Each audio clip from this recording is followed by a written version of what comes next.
जी अस्सलाम वालेकुम दोस्तों, आज हम डिस्कस करेंगे सिंपल पास्ट टेंस को कि ये हम कहाँ कहाँ पर इस्तेमाल करते हैं और मेनली फोकस करेंगे सिंपल पास्ट टेंस पे। तो आइए डिस्कस करते हैं स्ट्रक्चर की। जब हम बात करेंगे तो सिर्फ पॉजिटिव सेंटेंस में हमारे पास यहाँ पर subject plus second verb only and only this tense में हम क्या करते हैं, सेकंड फॉर्म ऑफ वर्ब इस्तेमाल करते हैं and rest of the sentence. Like for example मैं आपको एग्जांपल देता हूँ, आई वेंट, गो की सेकंड फॉर्म क्या है, वेंट है, went to plaza. Like for example I studied math. तो यहाँ पर आप देखिए कि वेंट और स्टडीड क्या है, सेकंड फॉर्म ऑफ वर्ब है। तो पॉजिटिव सेंटेंसेस में सिंपल पास्ट में हम ये स्ट्रक्चर फॉलो करते हैं। नाउ सब्जेक्ट, इसके नेगेटिव को हम जब बनाते हैं तो हम डिड का इस्तेमाल करते हैं। डिड प्लस नॉट, नेगेटिव में नॉट को हम लाजमी लगाते हैं, प्लस बेस वर्ब। ये बेस वर्ब पे क्यों आ गए यहाँ पे, क्योंकि हमारे पास जो डिड है वो already second form of verb में है। तो हम एक सेंटेंस में दो फॉर्म ऑफ वर्ब इस्तेमाल नहीं कर सकते कि एक सेंटेंस में हमारे पास दो किस्म के एक ही शक्ल के वर्ब हो। सो नेगेटिव हम बनाते हैं, so I did not go to plaza. So here it is negative sentences and I did not study. So here आप देख सकते हैं कि नेगेटिव को बनाने के लिए हमने did का इस्तेमाल किया है।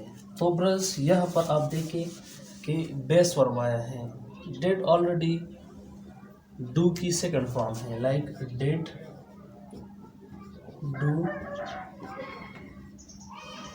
डन।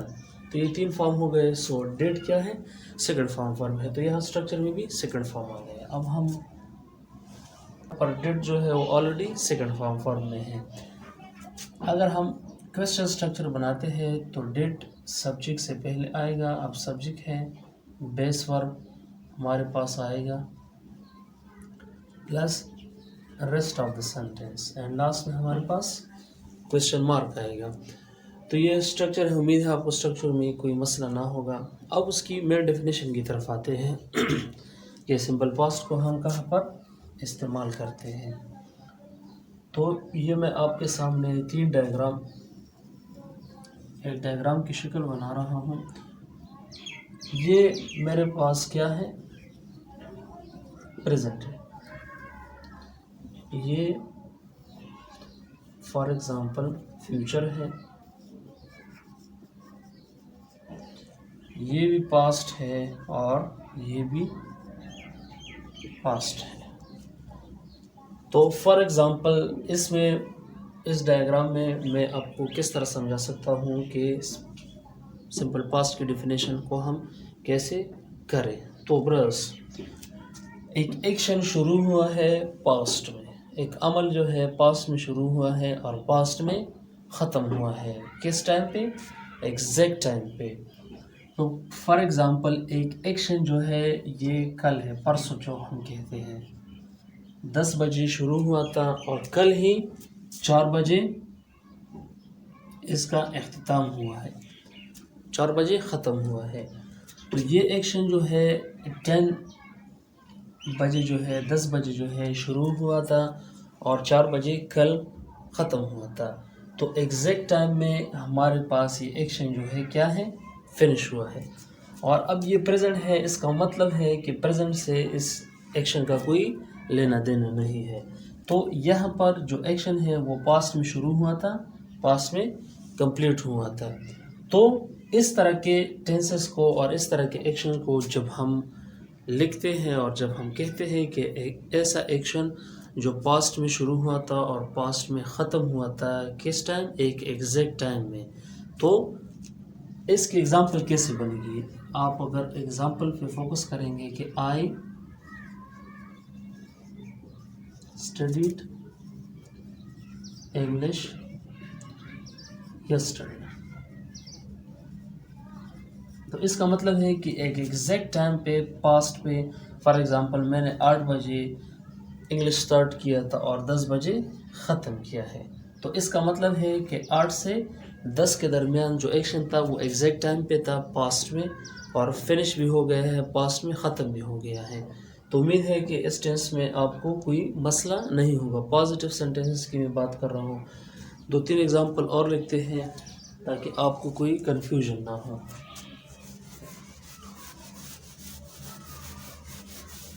लाइक फॉर एग्जांपल मैं एक और एग्जांपल देता हूँ कि इट रेन्ड यस्टरडे। यहाँ पर मैं टाइम और भी स्पेसिफिक कर सकता हूँ। कल बारिश हुई थी।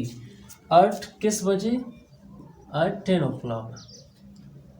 कल 10 बजे बारिश हुई थी। तो यहाँ पर आप देखिए कि एक्शन जो है एग्जैक्ट टाइम में पास्ट में हुआ है। तो ये मेन डेफिनेशन है कि सिंपल पास्ट को हम वहाँ पर इस्तेमाल कर सकते हैं कि वो एक्शन, वो अमल हमें दिखाता है जो पास्ट में शुरू हुआ था और पास्ट में ख़त्म हुआ था एक एग्जैक्ट टाइम के पीरियड में। सेकंड जो इसके यूजेस है और इस्तेमालात है वो है story telling.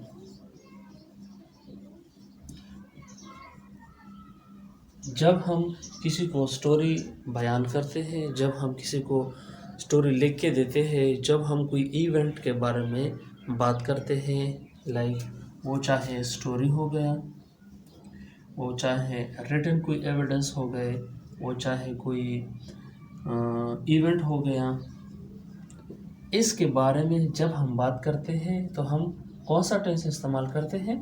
Simple past tense इस्तेमाल करते हैं। किस तरह? लाइक फॉर एग्जांपल स्टोरी की मैं बात कर रहा हूँ।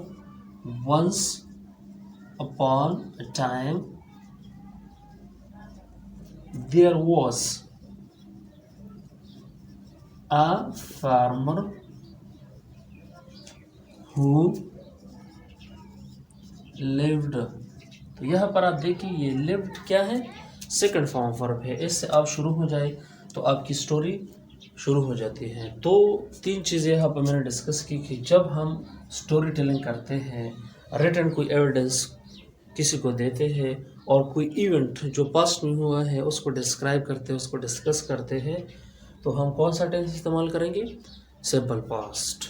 ओके, अब आते हैं इसकी थर्ड यूजेज की तरफ कि हमारे पास पास्ट में जब कोई स्टेट है, स्टेट और एग्जिस्टेंस। स्टेट आपकी बीमारी के मुतल्लिक होता है कि आई वॉज सिक। ये मेरा स्टेट है किस में? पास्ट में। पास्ट में मेरा स्टेट है। एग्जिस्टेंस को, किसी की मौजूदगी को जब हम पास्ट में डिस्कस करते हैं, like I was in the class. यहाँ पर मैं और चीज़ भी ऐड कर सकता हूँ, स्टेट ऑफ बीइंग। किसी की एक्सटेंट को, चाहे वो हैप्पी है और वो सैड, खुशहाल है, खफा है कोई और वजह से, तो यहाँ पर मैं क्या, शी वॉज हैप्पी। तो यहाँ पर भी आप देख सकते हैं कि ये हमें क्या शो करता है?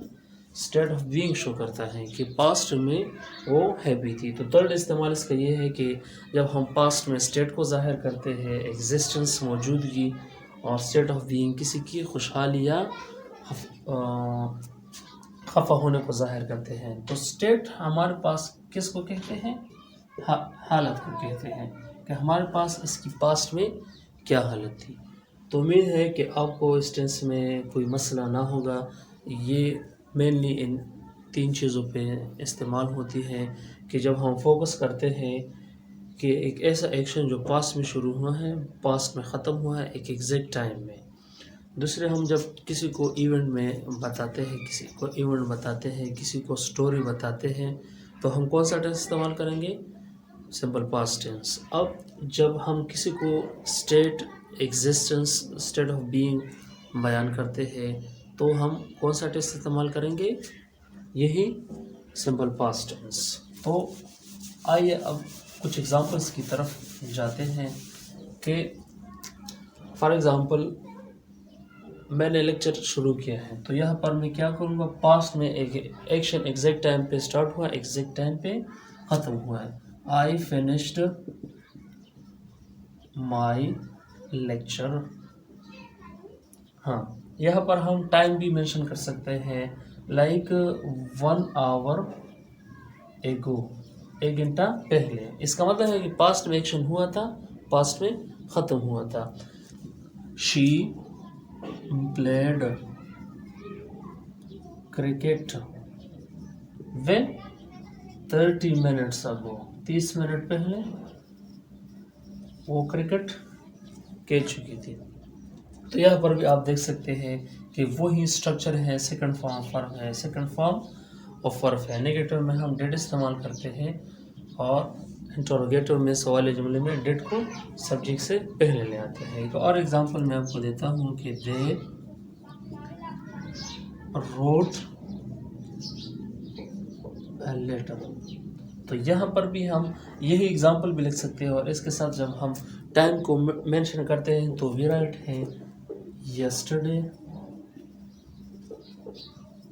2 hours ago। यहाँ पर टाइम आपकी मर्जी है कि आप किस तरह के टाइम को भी मेंशन करें, तो ये इजी है, ठीक है। तो ये मेनली फोकस है टाइम पे कि एक ऐसा एक्शन पास्ट में हुआ है और वही एक्शन जो है हमारे पास पास्ट में फिनिश हुआ है एग्जैक्ट टाइम पे। तो ये आप पास्ट परफेक्ट, प्रेजेंट परफेक्ट में मैंने बात की थी कि प्रेजेंट परफेक्ट में हम टाइम इस्तेमाल नहीं करते। और लाइक फॉर एग्जांपल मैं कहता हूँ कि I have written a letter, यहाँ पर मैं लिखता हूँ कि 2 hours ago।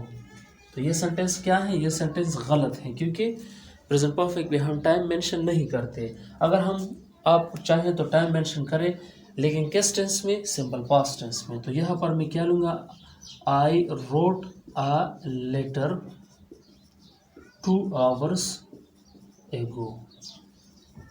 तो यहाँ पर आप देखिए कि टाइम सिर्फ और सिर्फ हम सिंपल पास्ट में मेंशन करते हैं, ना कि प्रेजेंट परफेक्ट में। उम्मीद है कि आपको काफ़ी समझ आ गई होगी। अगर आप हमारे चैनल पे न्यू हैं तो हमारे चैनल को सब्सक्राइब करें और लाइक भी करें वीडियोस को। अगर किसी किस्म का कोई भी मसला हो तो आप मुझसे कमेंट में सवाल पूछा करें। Thanks a lot and have a nice day. Thank you.